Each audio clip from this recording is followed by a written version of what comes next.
ഏറ്റവും കൂടുതൽ അഭിനന്ദിക്കേണ്ടതും പ്രാർത്ഥിക്കേണ്ടതും ആ ദുരന്തം നടന്ന അന്നു മുതൽ ഇതുവരെ പുതഞ്ഞു കിടക്കുന്ന മണ്ണിനും ചെളിയുടെയും ചിലടത്ത് മാറിയ ഉടലുകൾ, ഛേദിക്കപ്പെട്ട തലകൾ, അതൊക്കെ കാണുമ്പോഴും മൂക്ക് പോലും പൊത്തുകയില്ല.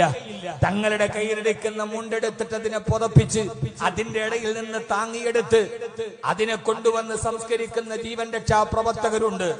ആ ചെളിയുടെ അടിയിൽ കാറ്റും മഴയുടെയും ഇടയിൽ സ്വന്തം കുടുംബത്തെ പോലും മറന്നിട്ട് ജീവൻ പണയം വെച്ച് അവിടെ രക്ഷാപ്രവർത്തനം നടക്കുന്ന ആളില്ല. അവരെ സംബന്ധിച്ചോളം ആ മണ്ണിന്റെ ഇടയിൽ പുതഞ്ഞു കിടക്കുന്നവരുടെ കൂടപ്പിറപ്പുകളല്ല, അവരുടെ സഹോദരങ്ങളല്ല, അവരുടെ കുടുംബക്കാരല്ല.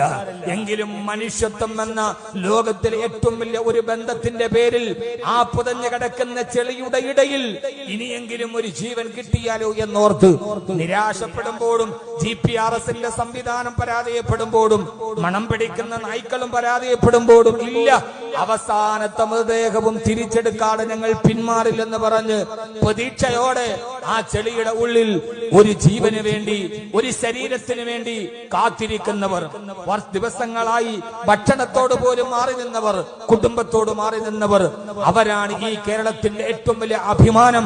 അവരുടെ മുമ്പിലാണ് നാം സല്യൂട്ട് ചെയ്യേണ്ടത്. അവരുടെ മുമ്പിലാണ് നാം എത്രത്തോളം നിസ്സാരരാണ് എന്ന് നമുക്ക് മനസ്സിലാക്കേണ്ടത്. ആ ദുരിത മേഖലയിൽ പ്രവർത്തനം നടത്തി